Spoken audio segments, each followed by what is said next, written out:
E o James Gunn falou mais um pouquinho sobre a DC e sobre Creature Commandos. Temos uma data de estreia do primeiro episódio na Max em dezembro, e ao mesmo tempo ele falou as diferenças da DC para Marvel, o que ele gostava mais na DC do que na Marvel.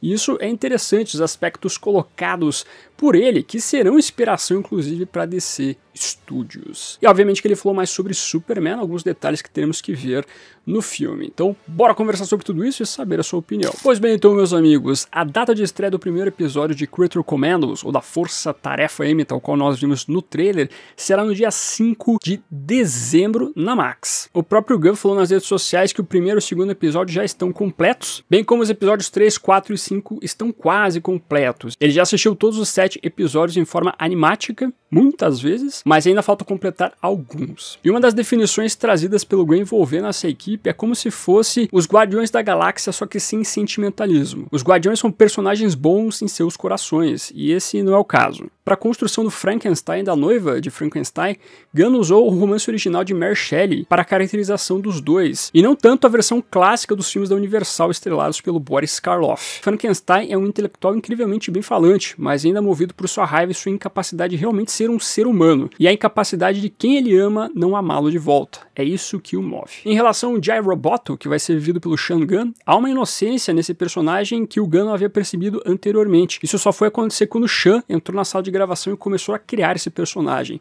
Suas escolhas para Jai Roboto dão a essa figura essa doce inocência mecânica. Ele tem uma história muito triste na Segunda Guerra Mundial. A única vez que acho que ele se sentiu em casa foi com os soldados com quem ele serviu na Segunda Guerra Mundial, onde meta-humanos estavam envolvidos. Além disso, fazendo referência ao Superman, o diretor ressalta as diferenças dessa produção de animação para o próximo filme do Azulão, pois Superman será um épico de heróis para todas as idades. Creature Commandos é uma história sobre personagens monstruosos lutando com os seus passados sombrios. Creature Commandos é um aperitivo para o DCU. O Superman é o verdadeiro começo de tudo, é um épico gigantesco. Já Creature Commandos é uma maneira das pessoas darem uma mordidinha e verem como é o gosto. Mas ainda assim, a animação terá uma tonelada de referências divertidas a outras coisas da DC. Um monte de dicas para coisas que estão por vir.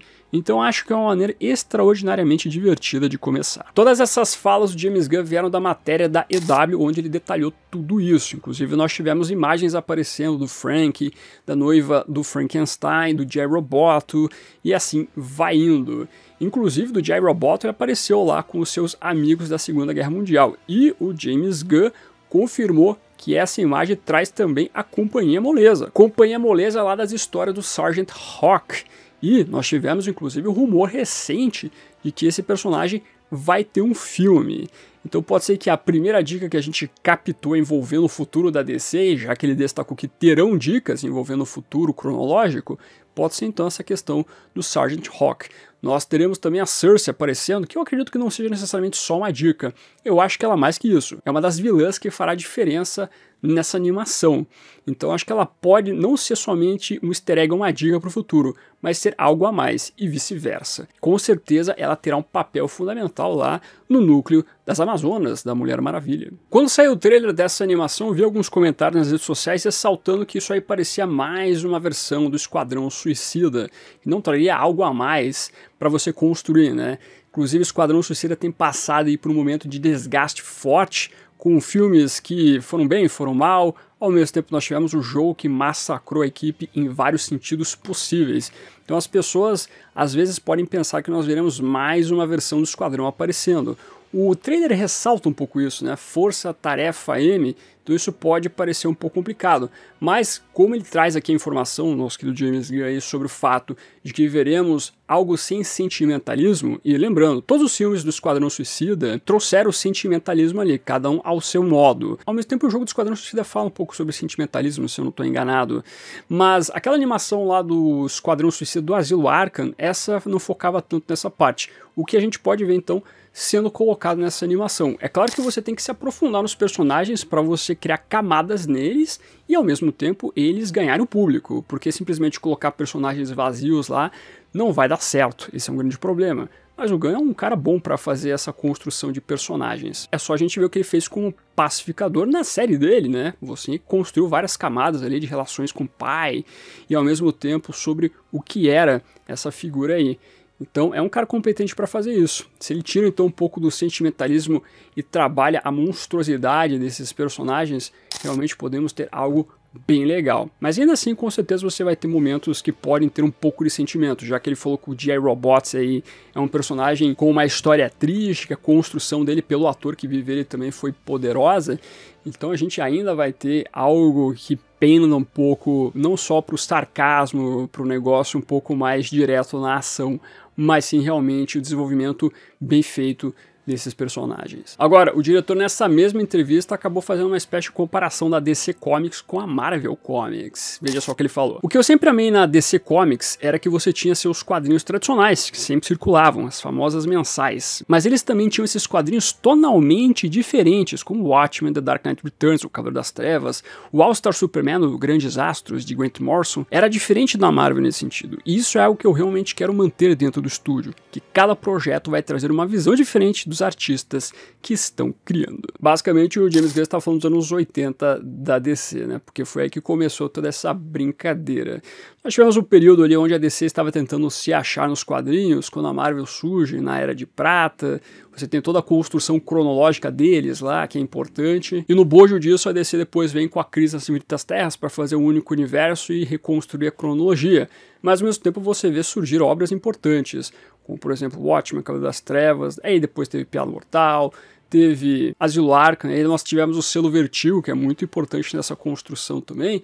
Posteriormente, nós tivemos ainda o All-Star, que só deu certo com o Superman. O Batman morreu na praia, né? Foi que talvez influenciou a não fazerem mais quadrinhos nesse sentido. Mas vira e mexe, nós temos ali a DC tentando implementar uma coisa diferente com seus personagens. Às vezes funciona, às vezes não funciona. Mas isso é uma coisa muito importante. Inclusive, esses quadrinhos dos anos 80, aí, por exemplo, o Watchmen, tá todo mês na lista de mais vendidos. Realmente é uma graphic novel, né? Hoje em dia é considerado graphic novel, mas na época do lançamento não era. Não deixa o barbudo ouvir, senão ele fica bravo com isso. Mas é um quadrinho que realmente vende bem até hoje. Mas, tal qual ele falou, o James Gunn são tonalidades diferentes. A revista mensal fala uma coisa, esses especiais falam outra.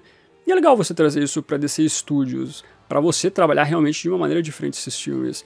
Porque é complicado quando você mantém o mesmo padrão sempre. As pessoas vão se cansando, convenhamos, não tem como evitar isso. Então realmente é muito importante a DC Studios trazer a vibe da DC Comics ali dos anos 80, no período que nós tínhamos a presidente Janet Kahn ali administrando tudo, uma figura muitíssimo importante para essa época aí. Foi ela que acabou rebatizando a DC de DC Comics mesmo, no período que ela ainda era National. Ao mesmo tempo, ela encomendou o logo do DC Bullets, que vai voltar agora com a DC Studios. Veja só, James Gunn, ele sabe qual período ali que é o mais importante da DC. Na verdade, a gente tem vários períodos importantes, né? Mas, obviamente, no que fala sobre vários tipos de histórias para vários tons, realmente os anos 80 ali ele tem um papel fundamental. A propósito, para quem gosta dos trabalhos do Alan Grant na revista Shadow of the Bat, foi a Janet Kahn que deu a ideia de trabalhar o Asilo Arkham nessa trama toda. Ela que aconselhou lá o Alan Grant, o Dennis O'Neil, aí por essa toada. Então veja só como é importante ela. E além do mais, ela supervisionou a Karen Berg, que também é outra editora fantástica, importantíssima, envolvendo a Vertigo, né? Veja só como as mulheres dominaram fortemente ali esse período com as suas ideias. E eu torço muito para que o James Gunn e o Peter Safran consigam dar essa liberdade para os diretores que eles tanto falam, especialmente o James Gunn. É claro que eu sempre defendo aqui que não é tão fácil você liberar tudo para a galera fazer o que bem entender. Eles têm regras a seguirem com os personagens. Novamente, o diretor, o roteirista que for trabalhar com o Batman, por exemplo, não vai poder mandar ele de arrasta para cima no segundo filme, por exemplo. Não tem como fazer isso. Possivelmente o personagem vai ser importante para a Liga da Justiça, etc. Então, o cara tem uma regra, ó, você não pode fazer isso assado com esse personagem, beleza? O resto manda bala. Mas aí você tem que citar esse personagem X, Y, Z também, então, por favor, ajuda a gente. É uma liberdade que tem os seus limites, convenhamos, para o universo cronológico, mas ainda assim é legal você deixar o diretor trabalhar muito a sua narrativa com esses personagens da DC. Confesso que eu achei engraçado essa fala do James Gunn, por mais que faça todo sentido, eu achei que daqui a pouco ele iria soltar um A Marvel Não Tem Clássicos, que é a famosa brincadeira que os fãs de quadrinhos no Brasil acabam tretando aí. Obviamente que é uma piada, tá? Não fique bravo com isso. A Marvel também tem muitas boas histórias, fique tranquilo aí. Calma, calma, não fique bravo. Mas é isso, quanto mais nós pudermos explorar esses personagens de maneiras diferentes, em épocas diferentes, e isso será muito importante porque envolve o desenvolvimento dessa galerinha da DC, né? Esses personagens são muito ricos em histórias, então você tem que trazer muito para essa nova DC, para essa nova toada, e não menosprezar o que são Superman, Batman, Mulher Maravilha, Liga da Justiça e assim por diante. Eles não são só máquinas de fazer dinheiro. Os executivos estão de olho só nisso, mas tem que tomar cuidado porque não é só isso que vai fazer uma boa construção com os personagens, não é só a grana. Eu sei que bilheteria hoje em dia é a maior discussão sobre questão de sucesso. Tudo bem, tem o seu sentido, mas ainda assim não é só isso que faz um filme ser bom. Então é importante. Concorda com o James Gunn? Discorda? Comente aqui embaixo. Está animado para assistir Creature Commandos em dezembro?